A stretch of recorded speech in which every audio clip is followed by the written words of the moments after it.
for different things. So I like Right, the same special views or the things. Right. And then I have one for active projects that's like that. And they're like, but the mayor can do all of this. And I was like, I get that. But until you can set up a report for me that does what I could do in Excel, All right. I am calling this meeting to order. Today we I'm just will sitting be... there like, oh. oh, call into order. All right, calling this meeting to order. Today we are meeting for the September 7th DRB meeting. If everyone can please state their names for the record. My name is Gabrielle. I am the senior planner of the city of Chamblee. Hey everybody, my name is Mercy Montgomery and I'm the assistant city manager. Sasha Yugi, DRB member. Kate Henry, DRB. Josh Word. Colin Jeffries. And Paul Stowell. Awesome. Okay, so the next item on the agenda is to review the previous meeting minutes. Staff is still finalizing those, so we will have them at the next meeting for your review and approval. The next item is to review meeting procedures. So bear with me, please. Okay. So the scope of the review and recommendations of the DRB shall be limited to design-related elements, which include architecture, materials, site layout, traffic flow, ingress, egress, multimodal transportation, stormwater design, registration, utility plans, landscape plans, open space location and design, conformity with surrounding development pattern, effects on the design of adjacent and nearby properties, harmony with surrounding massing and design, and conformity with design-related recommendations and policies of the adopted city plans. The purpose of the DRB is to make recommendations for conditions of approval to the mayor and city council, who will then make the final decision on the DCI. Tonight's meeting, this case is being heard by DRB, having previously gone to the DRB and to the city council in 2021 in order to satisfy a city council condition of approval that the project be brought back to the DRB. The public will have the opportunity to speak at tonight's meeting. However, the case is not required to go back to the city council. Tonight's meeting will proceed as follows. Staff, where am I? Sorry. Tonight's meeting will proceed as follows. Staff will introduce the agenda item and give a brief presentation of the project, including a PowerPoint presentation. The applicant will then be allotted up to 10 minutes to present their application to the DRB following staff's presentation of the case. If the PowerPoint presentation has been provided by the applicant, staff will control the transitions of the slides. The applicant will indicate that they are ready to move to the next slide by stating the next slide. If there is an additional time left over once the applicant has presented, then someone else wishing to present in favor of the application will speak. The applicant's presentation will be followed up by 10 minutes of anyone wishing to speak in opposition. The public comment period will be followed by questions from the DRB. Once all questions have been asked and answered, there will be no further input from the applicant unless specifically requested by a member of the DRB. Following questions and answer session, DRB members will collaborate to make any recommended conditions of approval. Staff will document these conditions and restate them for the final approval by the DRB. All right, now we are moving on to new business. The only item on today's agenda is PZ 2022-1047, which is Chamblee Park, PUD DCI. And I will give a quick presentation. If I can find my mouse. Okay. So as I mentioned, today we will be reviewing the Chamblee Park PUD DCI.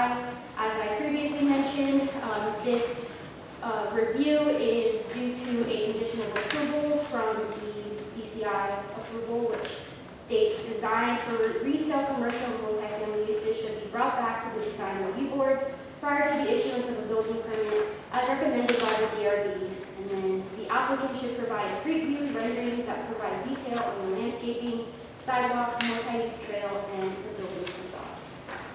So just a quick overview of the case. The applicant is Full Southwest LP. They're also the owner, and acting in care of is Ben Hudgens with Brock Hudgens Architects.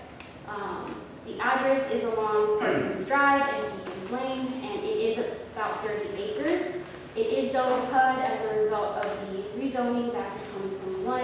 It is governed by the Chamblee Park PUD plan book.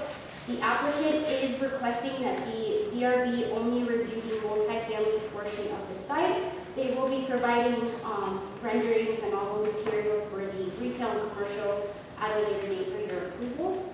And then just a quick overview, the overall project is a mixed-use community with detached single-family homes, townhouses, apartments, commercial, retail, restaurant, and a multi-use trail.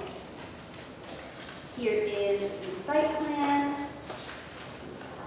Here's the site plan. As far as today's review goes, we will be reviewing the 375 multi-family units. These two buildings will be required to obtain a sustainability certification. In addition to these two buildings, there will be 2 parking decks, one for each building, and they will each combine, have a total of 470 to 500 parking spaces. The applicant will also be constructing connection through Parsons Drive, and now it connects Peachtree Boulevard, Peachtree Road, and North Charlotte Road. On this road, there will be an 8-foot parallel parking zone with street trees and lights, 10-foot multi-use path, 7-foot sidewalk, and 5-foot supplemental zone. And then they will be also constructing the multi-use trail. That's like along the northern portion of the site. And that will hopefully connect through to Perimeter Park Drive. Here are the architectural renderings provided by the applicant, who will go into further detail. And here are the architectural materials that they are proposing. Generally, it's fiber cement siding and trim, various colors, brick and aluminum. Here is the landscape plan, and here is the multi-use path plans. And I'll pull up the site plan again, and if the applicant wants to come up and give their 10 minutes, you can give me 1 second so I can pull up the presentation. What do we have for 10 minutes? I'll take it off. You ready? Not yet. This doesn't count, I promise. I'm just going to pull up the PDF. Yeah, I have a few hard copies too. Sometimes it's easy to want to hold everything, so they're a little larger than what you've got there. Thank you. It's not every page that's in the PDF. That's fine, Okay. that is in my tablet, I was looking at it. I'll kind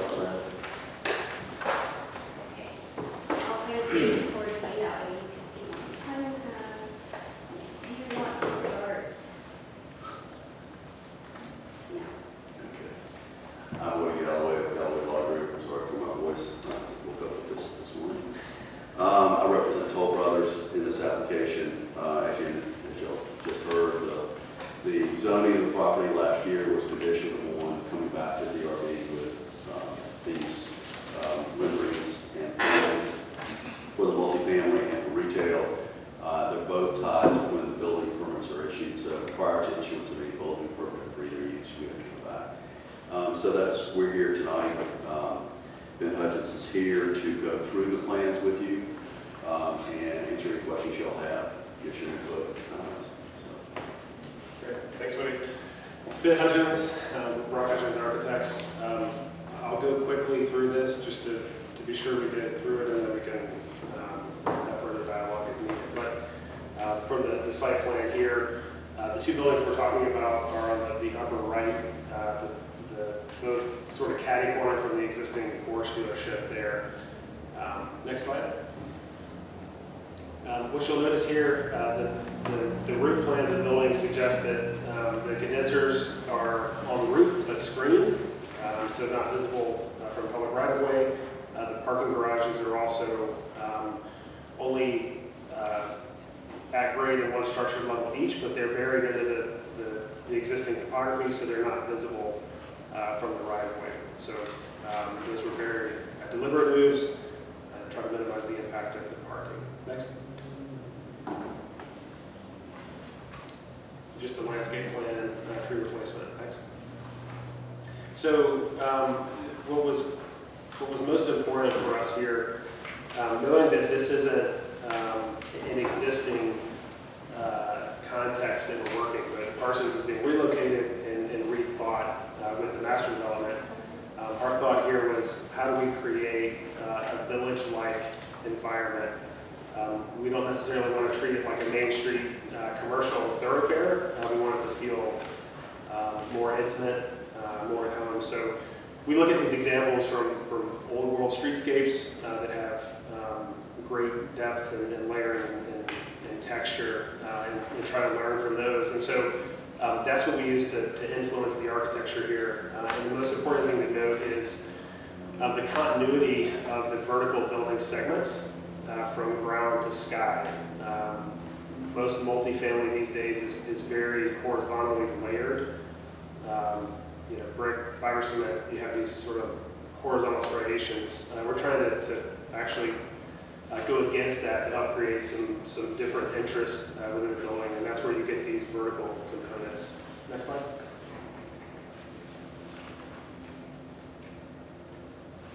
So you'll notice that the first rendered view that you have there in your package, horse dealership is on the right-hand side, and you're headed into the development. New building there on the left side of that page, as well as new building there beyond horse dealership on the right. The second page is the leasing corner. Again, we want a strong presence. Lots of glass, but in a grounded way, which you can see on the second render view in your package there. But then you'll notice as you look at the architecture, creating that stone foundation wall to help set that pedestrian scale, again, depth and texture with the landscape treatment there, and then letting the building be well organized and well composed in a way that's not too rhythmic and too regular, but a little more of an organic composition. This is a bit of a departure from what we would normally do, but we think in this context that it actually provides a much needed deviation from the typical. So that's the general thought process of the architecture. We've got large balconies to create outdoor living spaces. Those are all inset in the facade to provide some privacy, but to provide really usable spaces. We also have to deal with a good bit of topography on the site. Each building has about 10 to 12 feet of grade change across the frontage, as well as the site is sort of sloping away from the street towards the backs of both buildings. So we've got building steps that help to deal with that. As I mentioned, the parking is tucked back in a way that it is not visible from the right of way.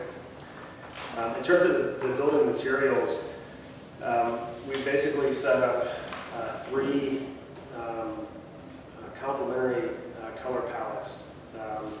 And the thought here, again, instead of creating a sort of quilt-like treatment that you see on so many projects where you've got all these different materials used everywhere, we created three consistent palettes that get repeated across the facade, but as I mentioned, in more of a vertical composition. So materials represented here are consistent with the PUD book. We're allowed to use concrete, stone, fiber cement, which are the materials that are featured here. We will have some pre-finished aluminum accents where we've got building entrance canopy, an asphalt shingle roof on the majority of the project. And as I mentioned, on the interior courtyard sides is where we have the condensers hidden on the roof. How's our time? We are at 3 minutes and 80 seconds. Okay, perfect. In your package here, you'll notice the floor plans.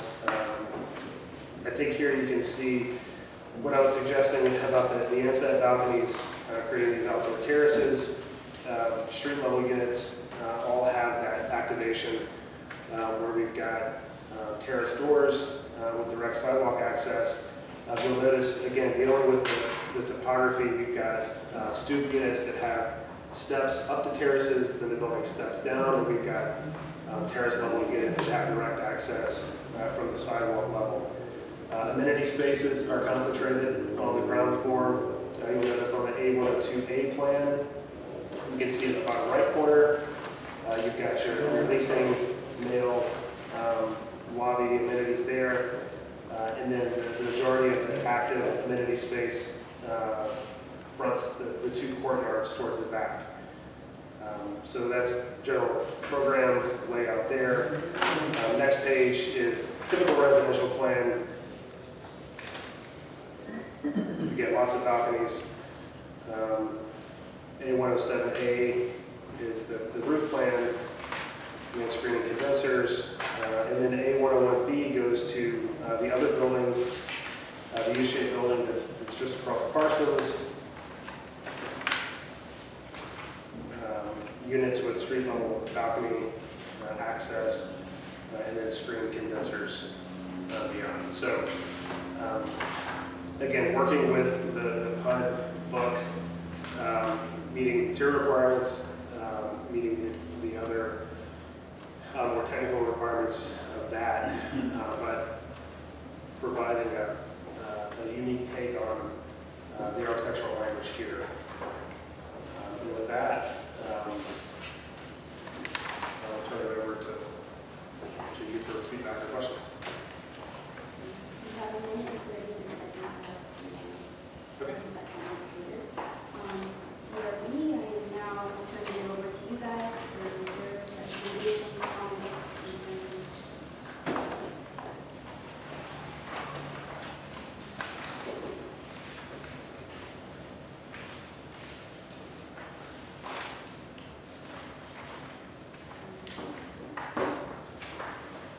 You're all part of the applicant, right? Is that what it's called?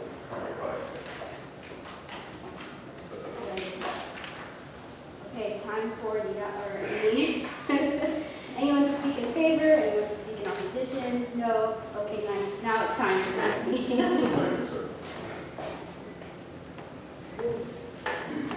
I can ask questions to them for information. Is the landscaping in some of these renderings that are shown, is that pretty accurate, or is that, I mean, I know sometimes renderings don't always. But is that pretty much what the intent is? Planners and that sort of thing? That's right. So we've got the supplemental zoning between the sidewalk and the building face. But we've got to deal with some topography there. So what we're trying to do is create those sort of terraced planter walls to make it pedestrian friendly, provide some lush vegetation against the building there. So that is what we intend to do, and we kind of have to in order to get those active stoops and get those steps up to those individual balconies. So yes, what's shown here represents what the landscape plan is.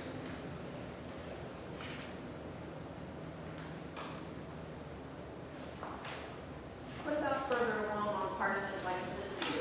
Because here it looks as, like landscaping kind of peters out a little bit. Yeah, so good question. That's the very first rendered view in the back. So this is the Porsche dealership is on your right-hand side of that view.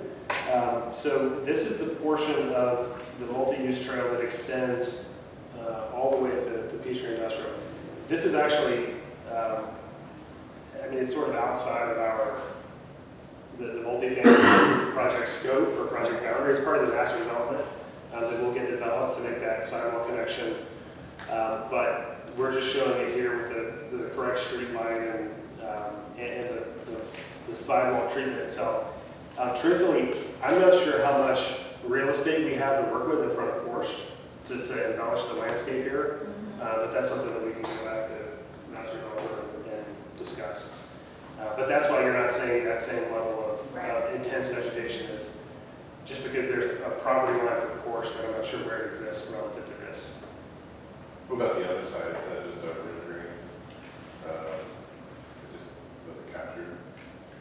It just looks like, This, Other side is just this is sidewalk standard landscape. if you're looking that way. Yeah, that's right. you're saying on the other side. Yeah, I think that's this view. Of course, if you go to the parking lot on the right, That's right, so the trash on the top Yeah, I was left. asking more, there's not, it's just like building and grass across here. Ah, rather than- yeah. Oh, yeah, so you're not seeing any vertical plantings Right. or any vegetation. Yeah. Yeah, I mean, we certainly intend to have some plant material there aside from grass, but we can note that and be sure to include that moving So forward. rendering trip if it's too far away from your. That's why I was like, I wasn't sure it was just rotary. You know, that would just soften it. No, you're right, that's a great comment. It certainly doesn't have the same level of intensity as That's right. landscape on the corner. It's like if I were living there, I'd want to be on Yeah, that yeah. end and not so much. Understood, yeah, understood. In the packet that they posted, the full packet, the drawings have like some details included into it. Didn't know if those are just typical, but I saw like thin brick details. Is that an intended?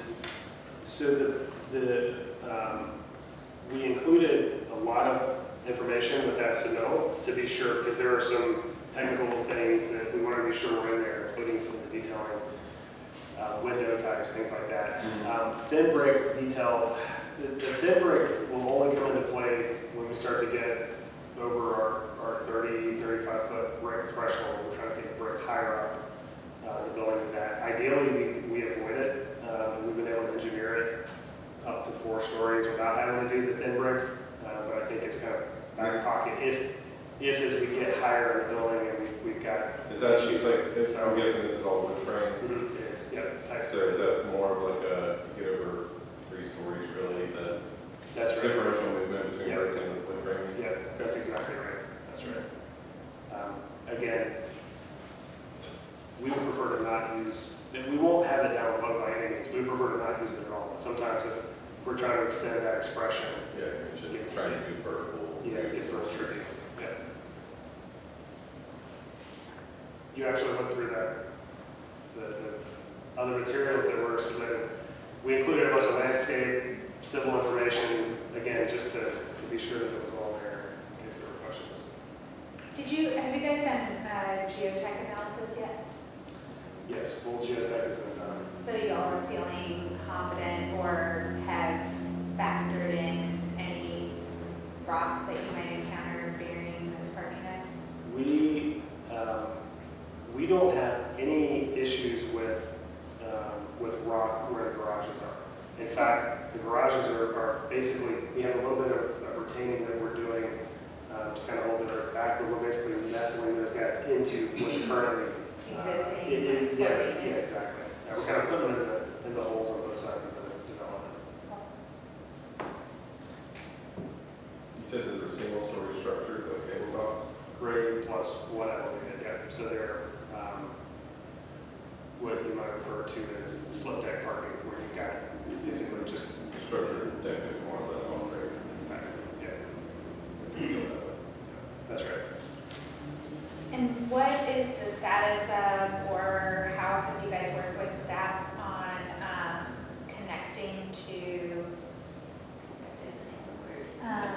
Peachtree or Perimeter Park Drive?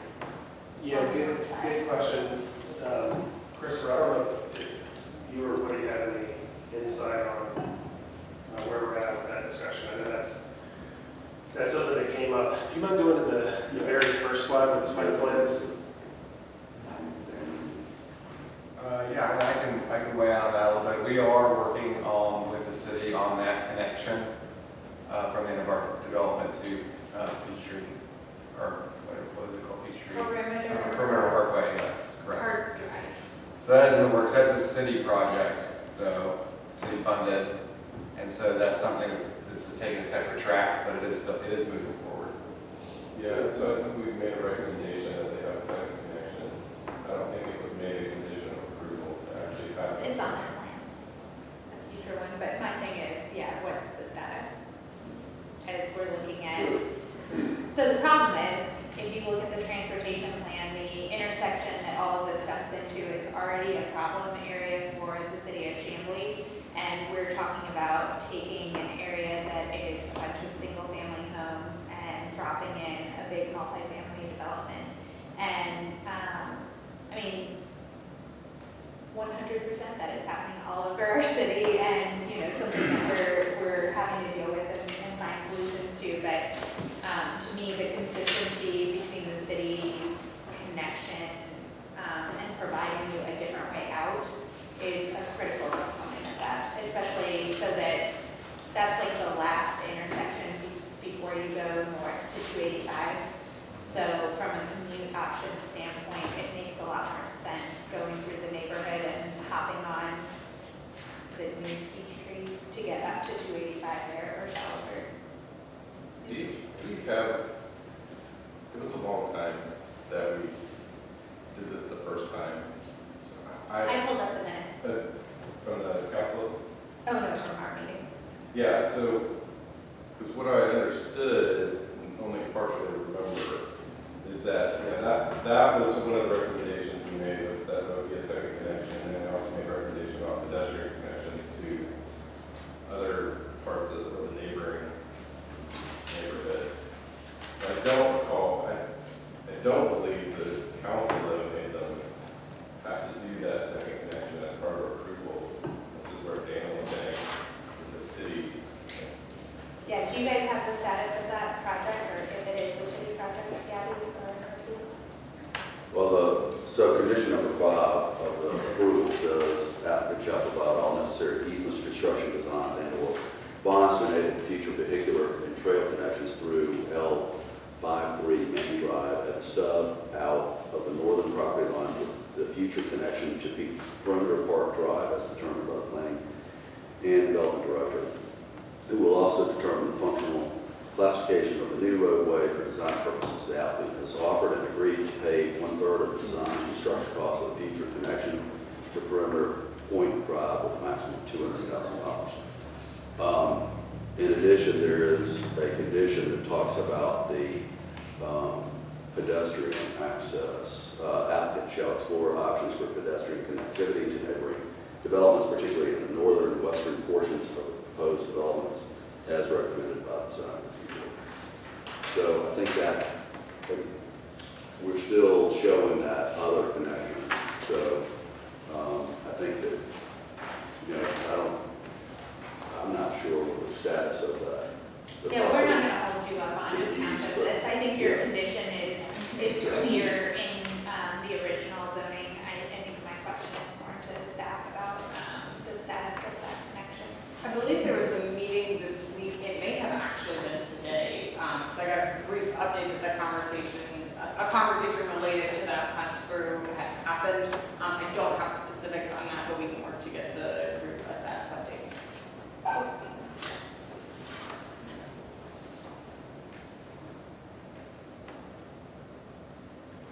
And you do have a multi-use path included along the main corridor, right? It's the 10 feet.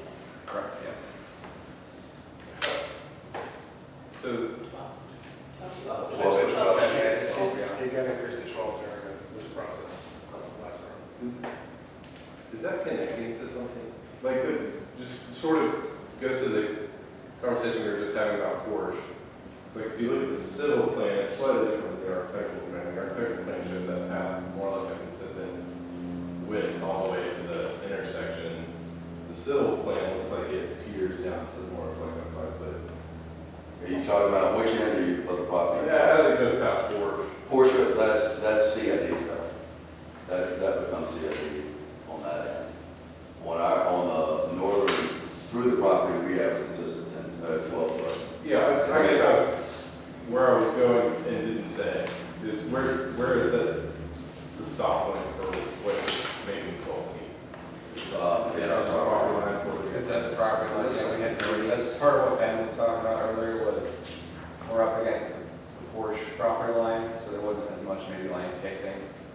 But yeah, it goes all the way basically to where the second building on plan, I guess, east, which is actually south. Basically, is across from that right there, the Porsche dealership. In terms of where it connects, I mean, it's gonna eventually connect to the park, it's, you know, off of, that would be to the north.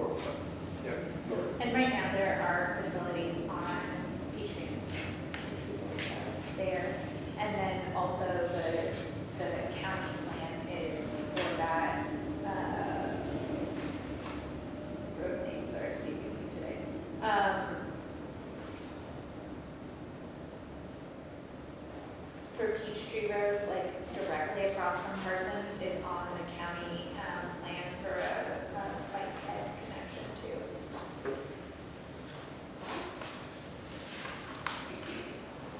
So it would be good to connect it all the way through to the light, is what I'm saying. Yeah, I guess where I'm trying to think is like, what's What's the the mechanism? What's the mechanism exactly to do that if you can't develop the park board? Well, I guess my question is, can They we have have property. any on this side? Yeah, it's like, my thought is like, what's more likely to get redeveloped in the future is a parcel that's north of the southern multifamily, the southern on the plan versus the corridor street. Right, it makes sense to have that come across the street. Yeah, Because or you can because you we, can take it further north at that point. or can we shift things so that the multifamily on the southwest side, on the west side, have the multi-use path because it gets us closer? Because to your point, you're not developing George's property. But CID is doing it, and Jimmy Ellis is the head of CID, so I mean, he's certainly well aware of all of this stuff. And, y'all can make a comment on that if you would like. That was hashed out to staff. I mean, they wanted it on that side. That's why Is there a reason, do you guys know why it was allowed to narrow, the planned one for the CID, allowed to narrow to 5 feet as it came into Peachtree Boulevard? That's a great question. I'm not as familiar with the context of those conversations. It may be related to feasibility of additional sidewalk improvements. I think it's worth looking at. Okay. Yeah, I think anecdotally, I know that they, we had a CID meeting this afternoon, and there was conversation around this time last year, reigniting around filling in sidewalk gaps. And so it may be matching existing sidewalk conditions, rather than looking at taking into consideration the feasibility of expanding with the existing right of way, since that is a GDOT right of way. No, I mean the long Parsons Road. Oh, I'm sorry. Yeah, I will make note of that, and we will look into the connection points of it. I think it's Might at take least a not little cross, bit. not cross Parsons though. No, I agree, but I guess what she kind of threw out there is, other than the fact that you've got, if we ignore